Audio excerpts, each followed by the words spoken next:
I started collecting coins around the time of the financial crisis. At the time, we had our first $1 trillion budget deficit, and I came up with a few analogies to help myself understand just what $1 trillion was. I was fascinated with Eisenhower dollars because the mintage figures were quite low, only 700 million of them were made. And I remember thinking I could go to a coin shop and buy 3 coins and I would have more coins than the average American could have. And they were going for a buck 15, a buck 20 a coin, and I was often buying hundreds upon hundreds of them.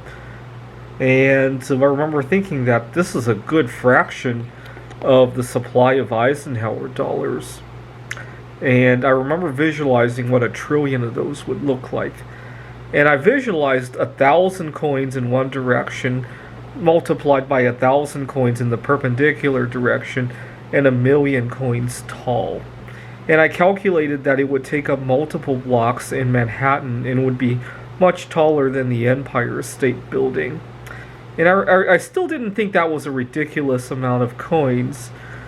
Now, early on when I was collecting coins, I moved out of my parents' home. I was going to school in Rochester. My parents were in Pittsburgh. And oftentimes, I would buy coins back in Pittsburgh, take them to Rochester, and resell them on Craigslist. I used to have a lot of time on my hands. And one time I had doubled my money doing that. I think I had $1,000, and I had doubled it to $2,000. Obviously, a lot of hard work, chasing people all around. I used to ride an 18-speed bicycle, and not easy work. But it felt like I had doubled my money anyhow.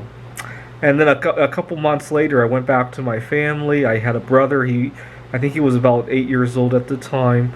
And went back to the coin shop in Pittsburgh, bought some more coins. I had a good relationship with the local coin dealers there. I went back to Rochester, and I doubled that $2,000 again. Now I had $4,000. And I remember thinking that if I started with 1,000, I would only need to double my money 30 times to have $1 trillion. And I remember thinking about all the things I could do with $1 trillion.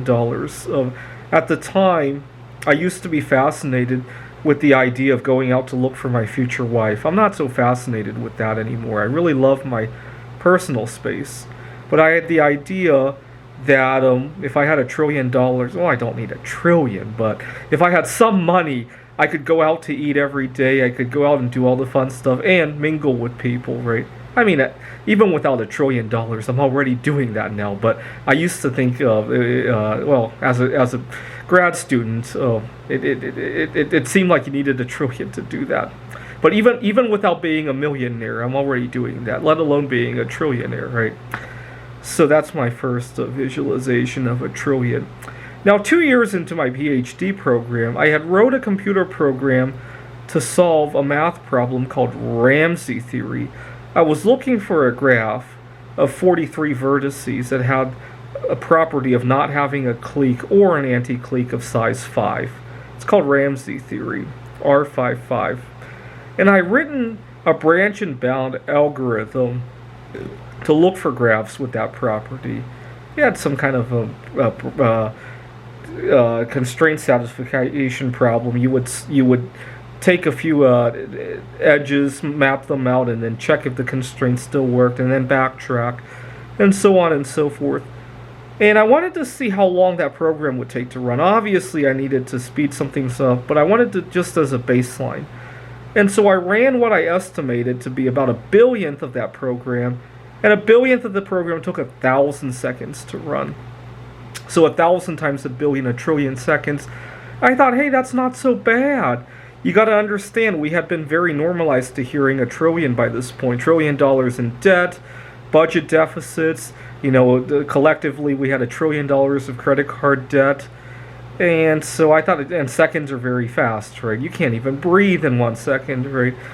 And so I got out the calculator, and to my dismay, 1 trillion seconds was 30,000 some years. Now, I was working on my PhD. They gave me a nice, comfortable office. Well, I say comfortable because the office had no windows. See, when I'm working and I see windows, and I can see day becoming night, night becoming day over and over again. It's very easy to psych yourself, oh my god, I really should be going to bed. When you can work 48 hours and not realize something is wrong, it makes it so much easier to do just that, right? So that's why I really love the office they gave me when I was working on my PhD. And I started to fantasize about the computer still running in there for 30,000 years. The entire building covered with ice and snow will be in the next ice age. Maybe humans will be extinct, and maybe the new species that takes over from humans will find this ancient computer that has solved this R55 problem, and they'll be watching a documentary about what the fuck did humans think about trying to solve this graph theory problem, right? It will be an unsolved mystery.